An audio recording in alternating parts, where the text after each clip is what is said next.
Hello friends, welcome back to another video. আমি আবারও একটা নতুন রান্না নিয়ে চলে এসেছি। সেটা হচ্ছে ডিম ভাপা বা ডিম সর্ষে বলতে পারেন। বেসিক্যালি এটা একটা ভাপা। চলুন দেখে নিই আমাদের রান্নাটা কিভাবে হচ্ছে। ডিম ভাপা বানাতে আমাদের লাগছে 4টে সেদ্ধ ডিম,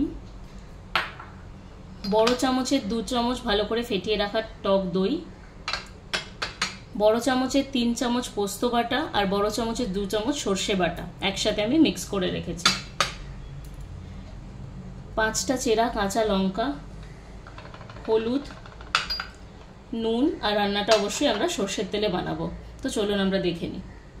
ভাপাটা আমি এই টিফিন বক্সে বানাবো, তো একে একে আমি ইনগ্রেডিয়েন্টসগুলো সব অ্যাড করে দিচ্ছি। প্রথমেই আমি দিয়ে দেবো টক দইটা, তারপরে আমি দিয়ে দেবো সর্ষে পোস্ত বাটা,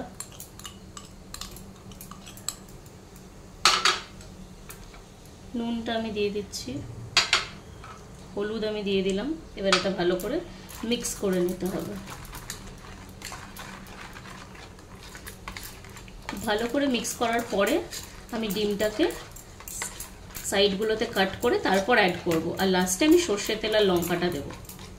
তো এটা আমার ভালো করে মিক্স করা হয়ে গেছে। এবার আমি ডিমগুলোকে জাস্ট একটা চাকু নিয়ে হালকা হাতে সাইডগুলোকে এভাবে কেটে নেব, তাহলে আমার মশলাটা ভালোভাবে গ্রেভির মধ্যে চলে যাবে। তো আমি একে একে 4টে ডিমই এরকমভাবে কেটে নিচ্ছি।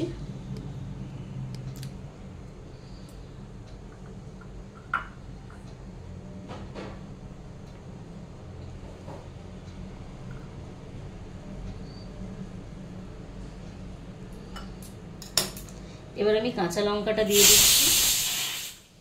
তো লাস্টে আমি সর্ষের তেলটা দেবো। তো এবার আমি সর্ষের তেলটা দিয়ে দিচ্ছি। এই রান্নাটা একটু বেশি তেলে হবে, যেহেতু এটা ভাপা। বড় চামচের 3 চামচ বা 4 চামচ তেল আপনারা অ্যাড করবেন।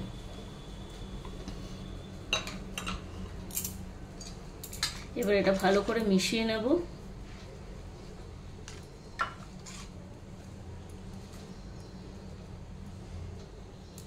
দেখুন এটা মেশানো হয়ে গেছে। এবার আমি এটা স্টিমে বসাবো। তো চলুন আপনাদের দেখাচ্ছি স্টিমে বসানোটা। তো আমি টিফিন বক্সে ঢাকনাটা লাগিয়ে নিয়েছি, আর মেইন টাইম আমি গ্যাসের মধ্যে ভাপে হতে এটা বসিয়ে দিয়েছি, মানে স্ট্যান্ডটা দিয়ে দিয়েছি। কড়াইতে জল দিয়েছি আর একটা স্ট্যান্ড দিয়ে দিয়েছি একদম লো ফ্লেমে। এবার আমি টিফিন বক্সটা বসাবো এটার মধ্যে। তো দেখুন আমি টিফিন বক্সটা এভাবে বসালাম। এবার আরেকটু জল আমার মনে হচ্ছে লাগবে, আর এটা 10 মিনিটের জন্য রাখবো, যাতে টিফিন বক্সের বডিটা জলটা একটু টাচ করে। তো আপনারা সেইভাবে দেখে দেবেন। আমি একটু জল অ্যাড করে দেবো, আর ওপর থেকে একটা ঢাকনা দিয়ে দেবো। লো ফ্লেমে 10 মিনিটের জন্য হবে। তো আমি কড়াইয়ের ওপর আরেকটা কড়াই আমি চাপিয়ে দিয়েছি, যাতে ভেপারটা ভালোভাবে হয় বা স্টিমটা ভালোভাবে পায়। আপনারা চাইলে লিডটাও ইউজ করতে পারেন। দেখুন 10 মিনিট পর আমি ঢাকনাটা সরিয়ে নিয়েছি। এবার আমি এটা আপনাদের খুলে দেখাবো। ওপরে যে আমি কড়াইটা দিয়েছিলাম সেটাকে সরিয়ে নিয়েছি। একটু ঠান্ডা হওয়ার পর আপনারা এটা খুলে নেবেন। আমি এবার এটা খুলে দেখাচ্ছি আপনাদের। চলুন এবার এটা আমি আপনাদের খুলে দেখাচ্ছি ঠান্ডা করে নিয়ে। এই দেখুন আমাদের ডিম ভাপা একদম রেডি।